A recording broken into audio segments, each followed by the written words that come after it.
Oi, mulher! No vídeo anterior, nós falamos sobre o nascimento de Jesus. E você também já viu que eu me adiantei para te explicar sobre os Herodes. Tentei desenhar ali um mapinha para você entender o que era essa região que nós vamos ler agora em Mateus capítulo 2. Antes disso, vamos pedir com que o Espírito Santo nos conduza nesse tempo. Vamos lá? Espírito Santo, eu abro a porta da minha casa, da minha mente, do meu coração, para que o Senhor entre, faça morada e me revele, me explique, me conduza na leitura das Escrituras no dia de hoje. Amém? É importante a gente estar sempre pedindo o autor do livro para vir explicar o livro para nós. Então essa oração faça sempre. Sempre mentalize isso antes de você começar a ler a Bíblia, ok? Vamos lá? Capítulo 2. Tendo Jesus nascido em Belém da Judéia, em dias do rei Herodes, eis que vieram uns magos do Oriente a Jerusalém. Uns magos. Eu quero deixar registrado aqui, está cortando a minha cabeça aqui, quero deixar registrado que não era rei, e que não eram 3. Agora você vai ver o presépio de forma diferente. Não eram 3 e não eram reis. Só fala que eram uns magos. Então, vamos continuar. E perguntavam: onde está o recém-nascido rei dos judeus? Porque vimos a sua estrela no Oriente e viemos para adorá-lo. Tendo ouvido isso, alarmou-se o rei Herodes. Que esse Herodes aqui é o Herodes o Grande. Era o pai. Que depois tiveram os filhos, depois tiveram os netos. Tendo ouvido isso, alarmou-se o rei Herodes e com ele toda Jerusalém. Então, convocando todos os principais sacerdotes e escribas do povo, indagava, perguntava onde o Cristo deveria nascer. Lembrando que o Cristo, a palavra Cristo, naquele contexto, daquele idioma, significa ungido. Então, se Herodes, que não era, não vou falar cristão, que nessa época, né, não existia isso ainda, mas não era judeu, de fato ele não era, ele estava ali como judeu, mas ele não era judeu. E ele sabia que existiam profecias do povo judeu de que esse tal ungido ia nascer. Aí ele manda chamar quem? Os escribas e os sacerdotes. Escribas daquela época era quem sabia ler e escrever. Além disso, eles eram estudiosos, eram pessoas que registravam, que tinham conhecimento das escrituras, porque eles sabiam ler. Então ele manda chamar os sacerdotes e os escribas, os principais, para perguntar: sabe aquelas profecias lá que está escrito nos livros lá dos judeus? Que fala que vai nascer ungido, que ele vem para salvar o povo? Pois é, onde é que ele ia nascer mesmo? Me conta. Quer dizer, então, estou te chamando a sua atenção para você entender que as profecias sempre foram levadas a sério. Nos dias atuais em que nós estamos, é que nós não damos muita bola. Mas quando você começa a entender, a estudar e a se aprofundar nas profecias e no mundo profético que nós estamos vivendo, você vai abrir assim a sua mente de uma forma. Te convido a fazer isso e te sugiro a fazer isso. Estudar sobre as profecias da Bíblia. E aí, disseram para ele: em Belém da Judéia. Responderam eles: porque assim está escrito por intermédio do profeta. Essa profecia que eles estão falando aqui foi escrita por Miqueias. E no material que nós usamos no ano passado aqui, e esse material hoje está disponível para aquisição pela plataforma, se você desejar, eu te envio o link. Nesse material, eu conto de todas as profecias que estão na Bíblia sobre Jesus, que são mais de 300 profecias escritas há 600, 700 anos antes de Jesus nascer. E então essas profecias eram muito valorizadas na época. Na época, então, lembrando que quando a gente viu lá no vídeo falando do Novo Testamento, eu falei que era o livro da lei, os escritos e os livros dos profetas. Então, vamos lá. A profecia está escrita assim: E tu, Belém, terra de Judá, não és de modo algum a menor entre as principais de Judá, porque de ti sairá o guia, que há de apacentar o meu povo Israel. Apacentar é a palavra que se usa para dizer cuidar, pastorear, no sentido das ovelhas. Com isto, verso 7, com isso Herodes, tendo chamado secretamente os magos, inquiriu deles com precisão quanto ao tempo em que a estrela aparecera. E enviando-os a Belém, disse-lhes: Ide informar-vos cuidadosamente a respeito do menino, e quando o tiverdes encontrado, avisa-me para que eu também... Ó a pegadinha aqui. Me avisa quando você encontrar, então, o rei dos judeus, porque eu também quero ir adorá-lo. Foi isso que Herodes disse. Depois de ouvirem o rei, os magos partiram. E eis que a estrela que viram no oriente os precedia, né? Ela ia à frente. Até que, chegando, parou sobre onde estava o menino. E vendo eles a estrela, alegraram-se com grande e intenso júbilo. Entrando na casa, viram o menino com Maria, sua mãe. Prostrando-se, o adoraram. E abrindo seus tesouros, entregaram-lhe suas ofertas: ouro, incenso e mirra. Sendo por divina advertência prevenidos em sonho, para que não voltarem à presença de Herodes, para que eles regressassem por outro caminho à sua terra. Gente, nesse pedacinho que a gente está falando do nascimento de Jesus, é a segunda vez que o anjo do Senhor aparece em sonho para livrar alguém. Nós já vamos falar do texto.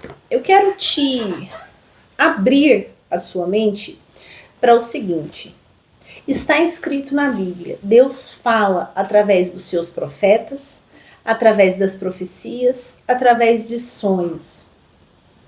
E por que eu e você demoramos a entender isso e acreditar quando conhecemos alguém que tem o dom da profecia, o dom de cura, o dom da revelação? A pessoa tem sonhos proféticos e nós não acreditamos. Porque a gente diz: isso é história para boi dormir. Vai falar que a pessoa sonhou e depois aconteceu e que Deus tinha avisado ela em sonhos. Você acha que Deus vai perder tempo com isso? Gente, é verdade. Deus perde tempo com isso. Ele perde tempo comigo e com você. Ele nos dá sonhos, visões. E desde o Antigo, quando você conhecer o Antigo Testamento, você vai ver que Deus fala literalmente, fala o que deve ser feito, o que não deve ser feito através dos profetas. O profeta Jeremias, por exemplo, ele era chamado pelo rei para saber o que fariam diante da guerra iminente que era a invasão da Babilônia. E Jeremias falava: se entrega que Deus vai preservar a sua vida. E o rei não fez o que Jeremias profetizou, porque Deus falou por intermédio de Jeremias. Eu preciso que você abra sua mente Abra o seu coração para entender que ainda nos dias de hoje existem sim profetas do Senhor na terra e que Deus dá conhecimento para eles, dom de revelação, de curas, de milagres na terra. A Bíblia está falando isso aqui para nós. O tempo todo a Bíblia está falando de coisas que ainda acontecem, mas nós, com o nosso coração endurecido, cansados de, às vezes você conheceu pastores que te feriram, pessoas que não tinham conhecimento da palavra e enganaram você, falsos profetas, que falaram coisas que não aconteceram, ou que lançaram maldição na sua vida. Mas eu quero te dizer, até onde a responsabilidade do que nos fere é do outro e até onde é nossa. Porque se eu conhecer, e se eu me dedicar, e se eu parar de terceirizar a minha vida espiritual, ninguém vai me passar para trás. Porque a Bíblia diz: conheceremos a verdade e a verdade nos libertará. Então, para eu ser liberta, quem tem que conhecer e exercer a verdade sou eu. Então eu vejo uma sequência de pessoas feridas, magoadas, entristecidas, enganadas pela igreja, mas na verdade ela mesma deu essa chave para que essa pessoa pudesse acessar esse lugar na vida espiritual dela. Porque quando ela delega que o pastor que tem que orar por ela, é o pastor que tem que ler a Bíblia, é o pastor que tem que fazer, Deus tem que falar com o pastor. Gente, Deus quer falar comigo e com você, diretamente. Depois que Jesus veio, não existe mais intermediários entre nós e Ele. A Bíblia diz: não coloque intermediários. Jesus é o nosso único intermediário. Ele é o nosso único caminho para se chegar ao Pai. Então, para de colocar pessoas na sua vida espiritual, esperando que elas leiam a Bíblia por você, que elas entendam, orem, intercedam e façam tudo por você. Uma vida de YouTube, uma vida de Instagram e uma vida zero de intimidade com Deus. Não é porque você está vendo conteúdos cristãos que você está tendo intimidade com o Senhor. Cuidado! Eu não estou aqui para dizer que você não deve assistir vídeos, porque afinal nós estamos nessa situação.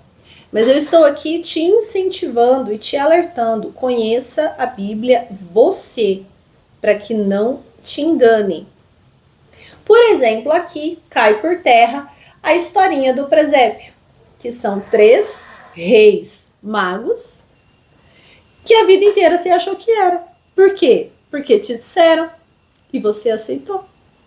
Mas não são. Olha só. Não são reis e não são 3. São simplesmente magos. E o que significa magos nesse contexto? Esse contexto aqui, os magos eram estudiosos, como se fossem os cientistas da época. Eles estudavam o universo, eles estudavam o posicionamento do universo através das estrelas. Não tem a ver com astrologia. Mas nesse tempo aqui se chamava zoroastrismo. A religião que eles seguiam, vamos dizer assim, não chegava a ser uma religião, era o que eles praticavam, zoroastrismo. Mas então, nós aqui lemos que mais uma vez o anjo alertou e trouxe livramento. Olha o Salmo 91 acontecendo aqui de novo, mulher. E aí você acha que não vale a pena orar o Salmo 91? Viu como vale a pena? Vamos lá.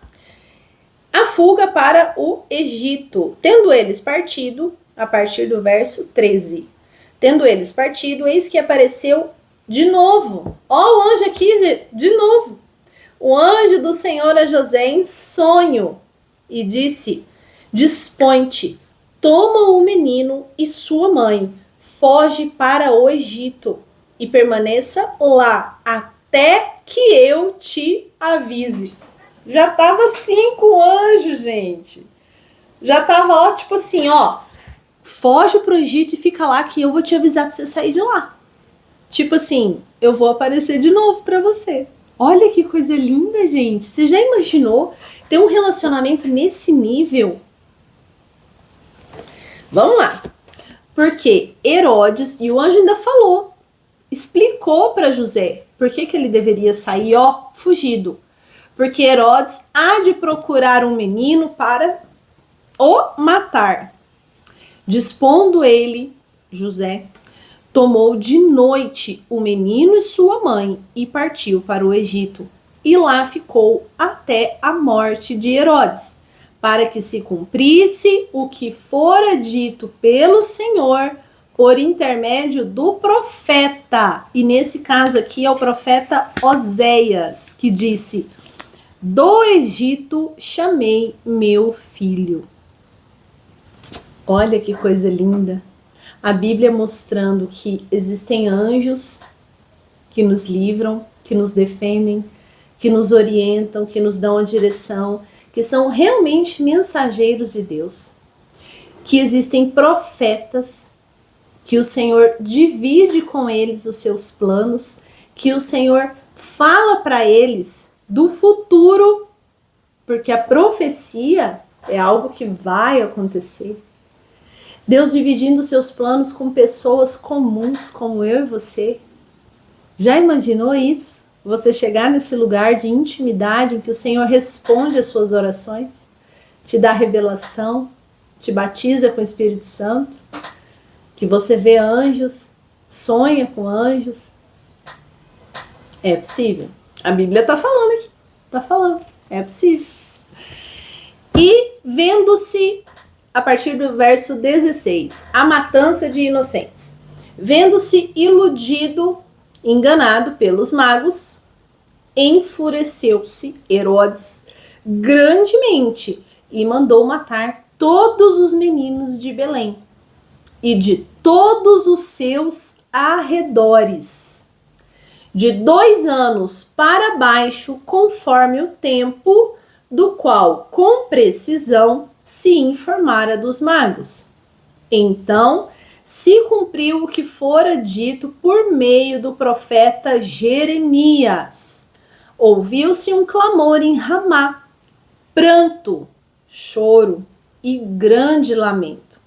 Era Raquel chorando por seus filhos e inconsolável, porque não existem mais.